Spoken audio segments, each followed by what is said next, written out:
Salut mes petits pragmas. Alors, j'ai mon casque sur les oreilles, ça veut dire qu'on va faire l'actualité des agriculteurs. Alors, je pense que ça va être très rapide. Euh, voilà, bon, bah Darmanin a parlé. Attal a parlé. La FNSEA a demandé de lever les blocages. Fin de l'histoire. En gros, il y en a qui se sont amusés à faire le calcul. Donc, on est bien d'accord que les agriculteurs ne demandaient pas des primes, hein, mais des prix. Il leur a été proposé des primes. Voilà, c'est pas ce qui était demandé. De pouvoir continuer à utiliser les phytos, c'est pas ce qui était demandé. Et donc c'est là-dessus que, bah oui, parce que c'est là-dessus que l'État a lâché. Pourquoi? Parce qu'ils ont plus de levier en fait. Les leviers ne sont plus entre leurs mains. Ils sont au niveau de l'Europe. Alors tout à l'heure, je regardais un live du média Vécu devant l'Europe. Bon bah voilà, ils sont arrivés avec les tracteurs, ils ont gueulé, et puis ils sont repartis. Ils ont rien dégradé, ils ont rien cassé, ils sont pas allés à l'affrontement, ils sont repartis. Je comprends pas, je comprends pas. Vous êtes en train de crever, vous déplacez des tracteurs sur des centaines de bornes, voire des milliers de bornes, pour dire voilà, on a gueulé, maintenant on rentre à la maison, on n'a rien obtenu, on rentre à la maison, et puis c'est tout. Mais c'est quoi ce putain de bordel? Alors je vous le dis tout de suite, hein, vous avez rien obtenu, on n'a rien obtenu, qui que ce soit, très bien. De toute façon, on va disparaître. Je pense que c'était le dernier baroud d'honneur en fait pour lui dire voilà, on existe quoi.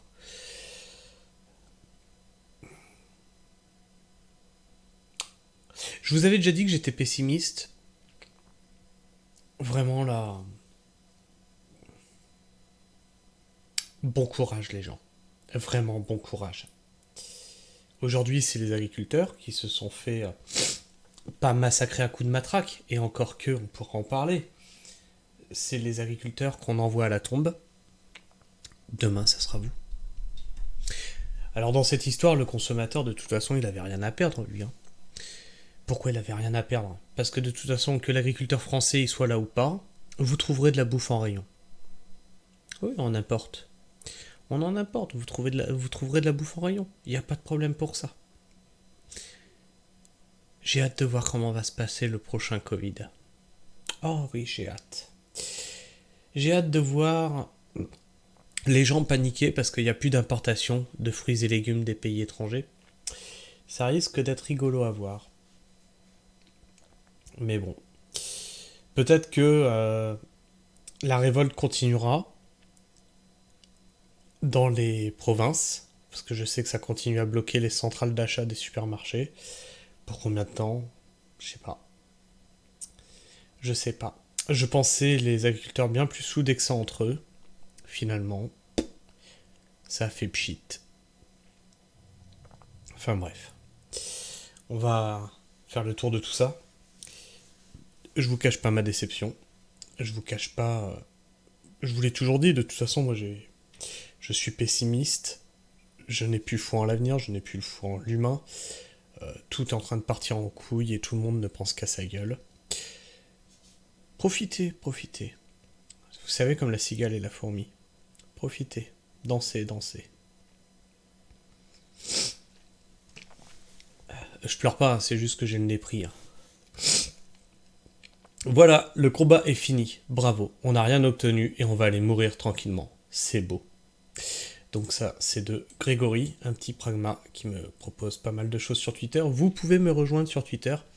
Alors on va parler, bien entendu, sur la chaîne d'environnement, d'écologie et d'agriculture. En ce moment, le sujet brûlant, c'est l'agriculture, c'est pour ça qu'on le traite en priorité. Mais si vous êtes sur Twitter et que vous voulez me partager des choses sur l'environnement et l'écologie, allez-y, faites-vous plaisir. Hein. On est quand même à 91 interpellations et gardes à vue ce soir. Pour vous, c'est quoi la suite, José? Comment vous imaginez là, les prochaines heures? Ah, mais les prochaines heures, c'est déjà, il faut que je récupère toutes mes équipes. Toutes. Déjà, il faut que je récupère ma coprésidente, il faut que je récupère tous mes agriculteurs. On est montés ensemble, je récupère tout le monde. Ouais. Et une fois que j'ai tout le monde, on voit ce qu'on fait. Mais bon, là, aujourd'hui, on est sur le... Voilà, je récupère tout le monde. Et après, derrière, je pense que maintenant, ça va être l'heure d'envisager de rentrer à la maison. C'est-à-dire? Ah ben, dès que j'ai tout le monde, moi demain, on prend nos tracteurs et on redescend vers le Lot-et-Garonne. On redescend chez nous, dans nos terres, là où on est bien, chez nous, à Lot-et-Garonne. Donc vous pliez bagages? On plie bagage demain. Notre objectif a été atteint, on a été reçu à Matignon aujourd'hui. On a atteint les portes de Rungis et même on est rentré dans Rungis. Voilà, aujourd'hui, on nous a mis des bâtons dans les roues tout le long de notre trajet. Nous avons été accueillis en... Rappelle que c'est la FNSEA qui s'est servi des pouvoirs publics pour empêcher ce syndicat-là, la Confédération Rurale, d'aller jusqu'à Rungis et de faire de la répression sur ce syndicat-là. Voilà ce qu'est la FNSEA. Voilà les gros salopards qui sont à la tête de l'agriculture. Il n'y a pas d'autre mot. Clairement, moi je suis quelqu'un qui est militant. Je milite pourquoi? Je milite pour mes enfants, je milite pour mes petits-enfants. J'en ai pas encore, mais j'espère en avoir. Je milite pour qu'on leur laisse un monde vivable. Je pense à l'avenir, je pense à ce qu'on leur laisse. Donc je continuerai à militer, c'est sûr. À ma manière, c'est-à-dire en soulevant les problèmes, en expliquant les problèmes, en expliquant la vision de ce qui se passe. Je me suis mobilisé pour les gilets jaunes, je me suis mobilisé pour les infirmières, je me suis mobilisé, ça on en a très peu entendu parler, pour les policiers qui étaient en grève, ça n'avait pas été médiatisé ça non plus. À chaque fois je me suis mobilisé. Me demandez plus de me mobiliser. Allez chier. Tous. Tous.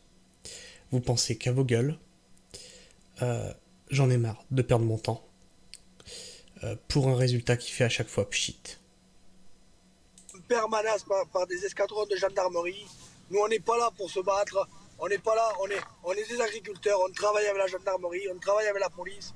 On était juste là pour se faire entendre, pour se faire écouter. On se rend bien compte que ce gouvernement n'écoute pas ses agriculteurs, ou en tout cas pas ceux du Sud. Donc voilà, maintenant, je récupère ma coprésidente, je récupère toutes mes équipes, mes agriculteurs, et demain matin, on prend nos tracteurs et on rentre dans le Lot-et-Garonne. Mais donc ça veut dire quoi, José, que vous abandonnez le combat ou c'est parce que vous avez obtenu ce que vous vouliez ce matin lors de votre rendez-vous à Matignon? On n'a rien obtenu du tout ce matin, mais à un moment donné, on est des personnes, droites, on est des personnes, voilà, on n'a rien obtenu, mais on se bat. Et vous savez que quand vous vous battez et que vous voyez que derrière il n'y a rien qui se passe, à un moment donné, on n'est pas des surhommes, quoi. On s'est battu, on avait la population avec nous, on avait les gens avec nous, et les forces de... On avait la population avec nous, on avait les gens avec nous. Ah bon? Où ils étaient? Je les ai pas vus. Ouais, ils t'ont amené de crêpes, machin et tout, peut-être sur un point de blocage, mais sinon où? Quand je dis je me suis mobilisé pour les infirmières, c'est que j'étais avec eux. Quand je dis que je me suis mobilisé pour les policiers, c'est que j'étais avec eux sur leur point où ils manifestaient. Quand je dis que je me suis mobilisé pour les gilets jaunes, c'est que j'étais avec eux sur un point, sur un péage. Ah oui, bah on est avec les agriculteurs, mais de loin. De loin. Puis ils font chier ces agriculteurs aussi à tout bloquer. Oh, on peut pas se déplacer comme on veut. Enfin bref. Oui, je suis dépité. Je suis vraiment dépité. Alors moi, mon militantisme se pose sur l'environnement, sur l'écologie, il faut le comprendre.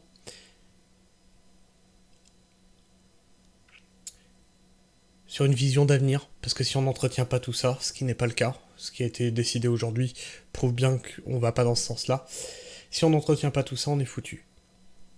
On a une vision politique court-termiste et pas à long terme. On va s'écouter celle-ci aussi. 91 interpellations à Rungis.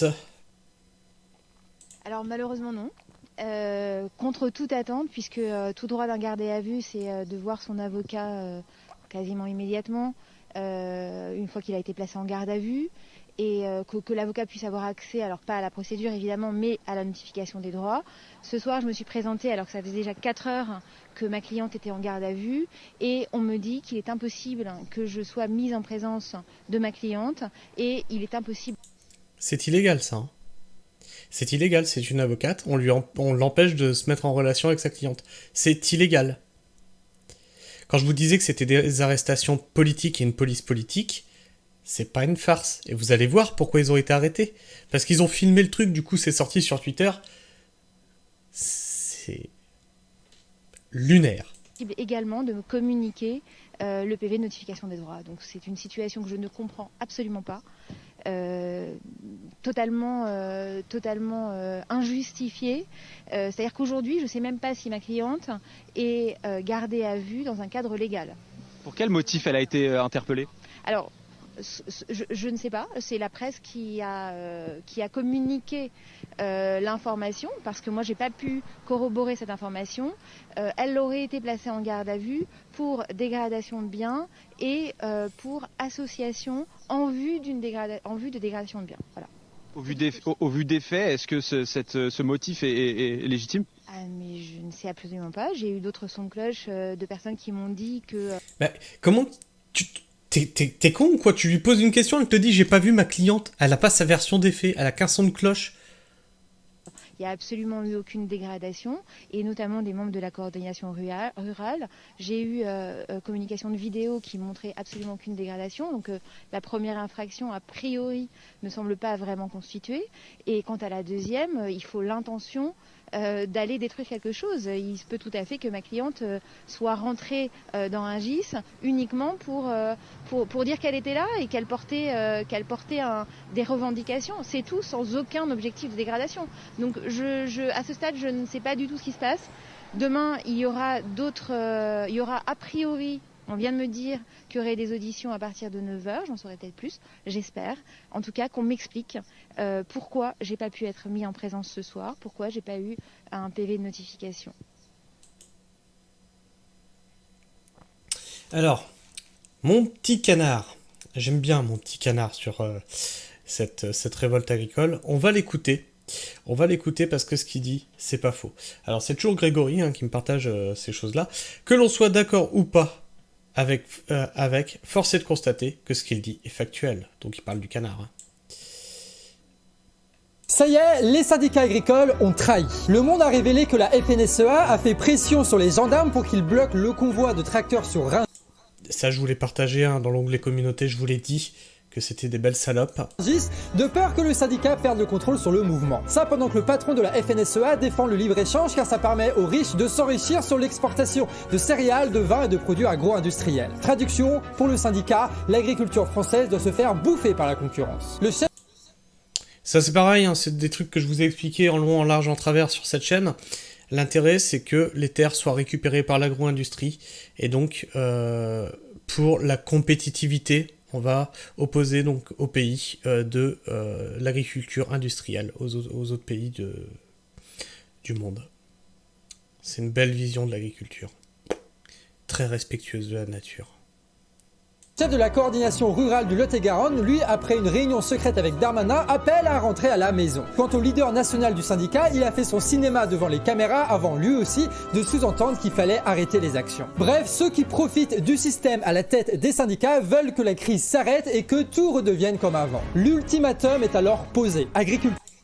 C'est vrai que quand on voit la mobilisation qu'il y a eu, vous vous rendez bien compte qu'il n'y a pas eu d'explosion. Ça a été tout sous contrôle, en finesse, machin et tout. Les syndicats, ils ont fait leur job, alors qu'à la base, je rappelle que cette révolte était asyndicale. C'est-à-dire que c'est la base qui s'est soulevée sans le contrôle des syndicats. Ils ont tout récupéré. Et c'est pareil pour les salariés des usines, c'est pareil pour les salariés du rail, c'est pareil pour les profs. Tiens, j'ai entendu parler de ça, tiens. Les profs, vous vous mettez en grève maintenant. J'ai entendu ça ce matin, maintenant que la grève des agriculteurs est finie. C'est bien, surtout ne jamais rien faire tous ensemble. Jamais. Décidez vous-même de vos actions sans ces gros syndicats ou vous aurez perdu. Plus que jamais, c'est un combat entre vous et les seigneurs de l'agriculture. Et à nous tous, il est temps d'agir en même temps. Tract, blocage, manif, partage, le combat est le même et il doit s'étendre. Ouais, bah il a pas tort. Il a pas tort. Alors oui, alors là, c'est... Ben voilà. On va écouter le témoignage de cette femme, mais là, on parle de... Ils encerclent le Parlement européen. Je vous le dis tout de suite, il n'y a rien eu. C'est-à-dire qu'il y a quand même des centaines et des centaines de tracteurs de plusieurs dizaines de tonnes. Il y avait 20 CRS avec une lance à eau. Donc on peut dire que 20 CRS et une lance à eau, bah, les tracteurs ont eu peur des gouttes d'eau. Voilà. Il n'y a rien eu en fait. Il n'y a rien eu. C'est juste ce que je vous disais hier. Une pièce de théâtre. Pouvoir vivre de notre métier et de pouvoir transmettre en fait notre France. C'est pas une population qui demande la semaine des 4 jours, qui demande des RTT supplémentaires. On demande juste de pouvoir vivre de notre métier et de pouvoir transmettre en fait notre héritage à nos enfants. Moi j'ai un gamin qui est en seconde, qui veut reprendre l'exploitation agricole. Je sais pas quel avenir on peut lui laisser quoi. Enfin je veux dire, je vous le dis avec émotion parce que c'est un héritage qu'on a. On peut pas le transmettre. On peut plus le transmettre en fait. C'est ça le problème, c'est qu'on est acculé, on peut plus vivre de notre métier. Si vous voyez une scène de chaos comme ça, c'est parce que vous avez une population à bout qui ne vit plus de son métier. Enfin, je veux dire, la terre, on l'a dans les tripes, on lui doit tout. Et on n'est pas des matérialistes. Non, on n'est pas des matérialistes, la preuve c'est que le toit que j'ai sous la tête, je suis prêt à le vendre pour continuer mon métier. Eh ouais. Je suis prêt à vivre en van pour continuer mon métier. Et le témoignage qu'elle donne là, c'est le témoignage de quasi la totalité des agriculteurs. Ils disent à leurs enfants, fais autre chose, barre-toi. Tu vas pas faire 80 heures pour même pas gagner un SMIC. On s'en fout d'avoir une Rolex. Nous, ce qu'on veut, c'est vivre de notre métier et pouvoir transmettre ces valeurs à nos enfants. Et pouvoir continuer à nourrir la population. Je ne sais pas si vous vous rendez compte de la détresse. Et ces détresses, on la voit, on la sent. Vous lui dites quoi, votre fils qui veut reprendre l'exploitation? Mais qu'il faut qu'il fasse autre chose. Pourquoi il va bosser 80 heures par semaine pour gagner 500 € par mois? On déclare 11 000 € à deux avec mon mari. Et on élève 3 enfants. Vous vous rendez compte? Est-ce que vous vous rendez compte? Voilà. Qu'est-ce qu'on peut dire d'un État qui ne prend pas soin de ceux qui nourrissent la population? Qu'est-ce qu'on peut en dire? Ça veut tout dire. Ça veut tout dire. On est sur un système qui est à bout de souffle. On est sur un système qui ne peut plus tenir. Alors si, il tiendra comme ça par des bouts de ficelle, par du capital. Tiens, d'ailleurs, j'ai encore entendu aujourd'hui, on trouve pas d'argent pour les agriculteurs. Il n'y a pas d'argent magique. Hein. Il n'y a pas d'argent magique. On peut pas reculer sur les normes écologiques. On peut pas faire de retour en arrière. On peut pas revenir sur les normes les traités de libre-échange. Mais on a trouvé 50 milliards pour l'Ukraine.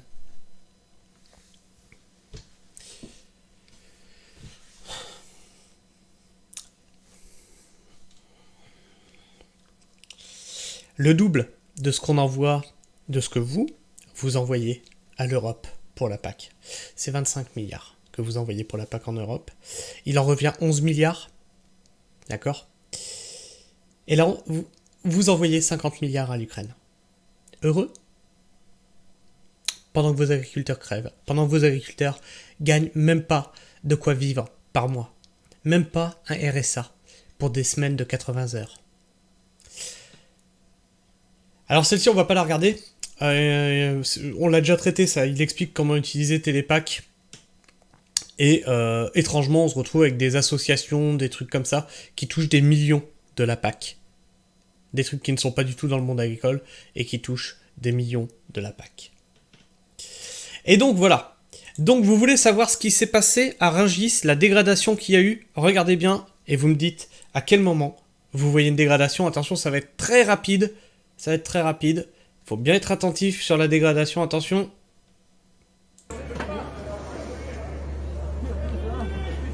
Restez groupés.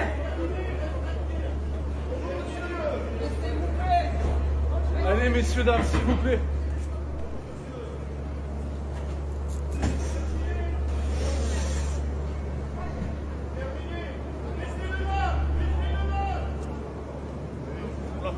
Je crois qu'on est tombé au bon endroit. J'ai peur que ça soit tombé au bon endroit. On va regarder ce qu'il y a, d'où ça vient et ce que c'est. Non mais attends, le mec va venir. On vous demande de chercher s'il vous plaît. Oui, c'est bon. Je sors. Ça marche, monsieur. Bon, les gars, on descend doucement. Allez, monsieur. Pas de soucis, je sors. Merci. Merci à vous. Allez-y. Ouais. Allez. Là, vous avez des travailleurs, là. Vous avez des travailleurs. La douce, on avance. On a pris une photo. Vous avez vu la dégradation? C'est peut-être le fait qu'ils aient marché sur le sol. Ça doit être une dégradation. Voilà, ça a été filmé quand ils sont rentrés dans Rungis. C'est ça la dégradation. Alors maintenant, vous savez pourquoi 90 personnes ont été interpellées. Pour ça. Ça vaut le coup? Vous savez pourquoi on a empêché des convois d'arriver jusqu'à Rungis? Pour laisser la FNSEA faire son cirque, faire son cinéma, faire son théâtre. Sérieux, les adhérents FNSEA, si vous soutenez plus ça, mais renvoyez-leur vos cartes d'adhérents déchirées. Mais sérieux, mais c'est une farce. Alors on me dit toujours, oui, mais tu comprends, la FNSEA, c'est quand même le syndicat le plus puissant, c'est celui qui a le plus d'adhérents. Vous savez pourquoi? C'est un peu comme si toi, en tant que salarié, je te disais, tu veux une augmentation? Bah, il faut que tu t'inscrives au MEDEF. Si, il faut que tu prennes ta carte d'adhérent au MEDEF.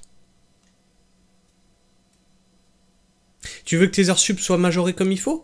Il faut prendre ta carte d'adhérent au MEDEF. Tu veux que tes jours de congé soient respectés? Tu prends ta carte d'adhérent au MEDEF. Le MEDEF, il n'est pas là pour vous défendre, on est bien d'accord, c'est le syndicat des patrons. Ok, bah c'est exactement ça qui se passe dans l'agriculture. Tu veux des parcelles? Inscris-toi à la FNSEA, parce que la FNSEA pilote la SAFER, pilote les chambres d'agriculture. Tu veux quoi que ce soit, tu veux quelques autorisations que ce soit, t'as intérêt à être à la FNSEA. Ils y sont pas par conviction, ils y sont pour pouvoir travailler.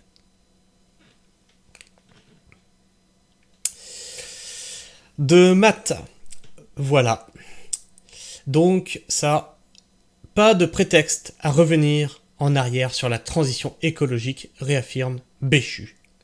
Le ministre de la Transition écologique, Christophe Béchu, a réaffirmé mercredi qu'il ne pouvait pas y avoir de prétexte à revenir en arrière sur la transition écologique lors de ses vœux aux acteurs de l'écologie et des territoires. Les agriculteurs ne sont pas les ennemis de l'écologie, ils en sont les artisans, a estimé Christophe Béchu, tout en reconnaissant qu'ils se trouvent parfois confrontés à un mur de complexité. On vous a foutu des normes écologiques, vous êtes confrontés aux complexités, démerdez-vous avec ça. Mais nous, on reviendra pas en arrière. C'est ce que dit ce texte. Voilà vos politiques. Voilà vos politiques.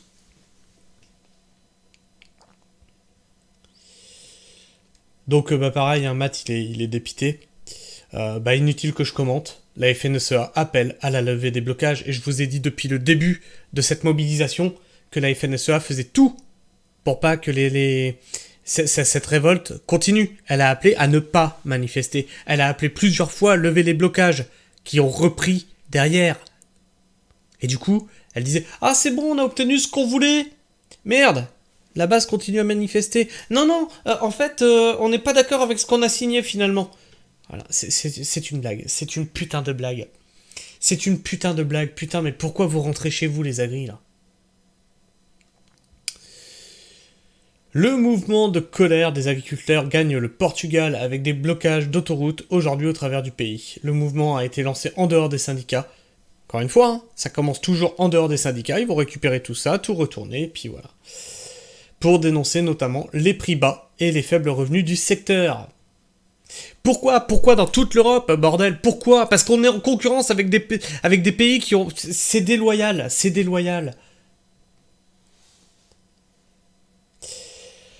Donc Francis, maraîcher bio, OCA de BLE.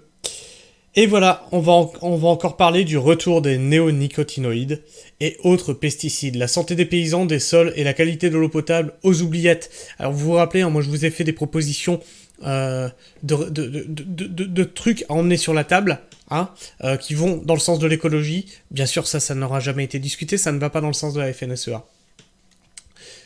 Donc voilà, donc aux oubliettes, c'est fou de niveler par le bas, plutôt que d'interdire l'entrée en France de produits ne respectant pas nos normes.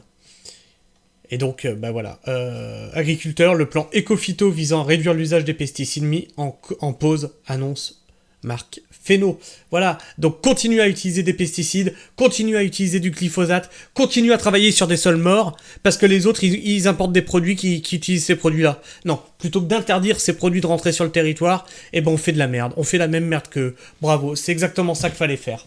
Putain, mais sérieux. Donc ça, on l'a déjà vu, c'est voilà, c'est le Portugal. Alors, les annonces de Gabriel Attal. Vous voulez les entendre, les annonces de Gabriel Attal? Les objectifs avec ces mesures sont clairs. Mieux reconnaître le métier d'agriculteur, redonner de la valeur à notre alimentation, redonner du revenu aux agriculteurs, protéger contre la concurrence déloyale, simplifier la vie.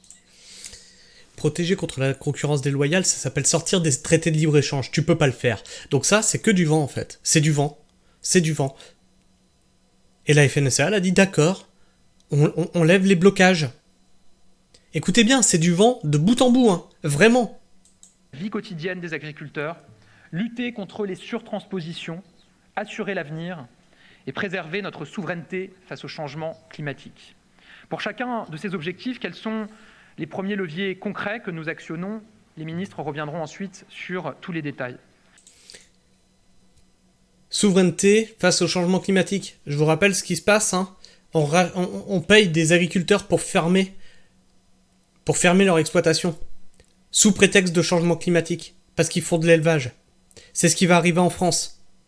Là, il l'a dit, sans le dire. Il a dit sans le dire. D'abord, mieux reconnaître le métier d'agriculteur. Là, je pose 4 actions concrètes. D'abord, je le disais il y a un instant, nous inscrirons très clairement l'objectif de souveraineté alimentaire dans la loi, avec tout ce que j'ai évoqué. Ensuite, nous publierons un rapport annuel sur la souveraineté alimentaire, dont le premier avant le salon de l'agriculture, avec un objectif clair, faire la transparence sur nos progrès pour atteindre cet objectif essentiel pour nos agriculteurs et pour notre pays, et nous alerter là où ça ne va pas dans le bon sens pour qu'on puisse prendre avec les filières toutes les mesures qui sont nécessaires. Donc ça veut dire on va travailler main dans la main avec l'agro-industrie, parce que je vois pas comment on peut alerter quand ça va pas, sachant que la SAFER fait pas son boulot, sachant que la MSA fait pas son boulot, sachant que les chambres d'agriculture ne font pas leur boulot.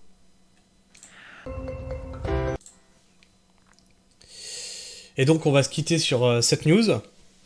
Donc c'est un SMS qui a été envoyé d'un policier. Tous les policiers sont dégoûtés d'avoir les paysans en garde à vue, qui sont respectueux, polis et travailleurs, alors que les clients habituels, des délinquants, des voyous, entrent et sortent librement tous les jours de leur service. Voilà. Voilà sur quoi on se quitte, ça sera pas sur une touche d'humour cette fois-ci. Ah si, tiens, si, on va se quitter sur une touche d'humour. Je vais quand même vous mettre une petite touche d'humour. Hop. Emmanuel.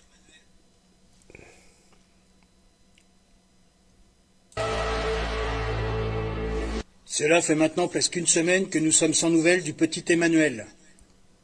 Selon nos informations, il aurait quitté le territoire français. Il aurait été aperçu pour la dernière fois dans un aéroport à Calcutta en partance pour Stockholm. C'est un petit blondinet aux yeux bleus, 1,50 m les bras levés, 50 kilos tout mouillé. Emmanuel, si tu nous entends, arrête tes conneries, faut rentrer maintenant. Les agriculteurs t'attendent. Dites-moi où il est, enfin on saura où aller. Il dit venez me chercher c'est bien, mais on l'a toujours pas trouvé. La TAL est beaucoup trop loin, alors qu'on est en train de gronder. Marre de travailler pour rien, mais toi t'en as rien à cirer, pas vrai? Où es-tu Macron? Dis-moi où es-tu Macron? Comme un 14 juillet, tu t'es encore défilé. Un sacré président, dis-nous où es-tu caché? Ça doit faire au moins 1000 fois que tu nous as en papaouté. Hey, Où t'es, Macron, où t'es? Où t'es, Macron, où t'es? Où t'es, Macron, où t'es? Où t'es, où Macron, où t'es? Où t'es, Macron, où t'es? Où t'es, Macron, où t'es? Où t'es, Macron, où t'es? Où t'es, où Macron, où t'es? Voilà, au moins je vous aurais mis une petite touche d'humour, sachant que là, sur cette news, j'espère que je vous aurais pas foiré votre journée. Parce que, bah oui, j'étais pas vraiment de bonne humeur pour traiter ça. J'ai mal pour mon pays. Enfin bref. Prenez soin du sol et restez pragmatiques. Ciao.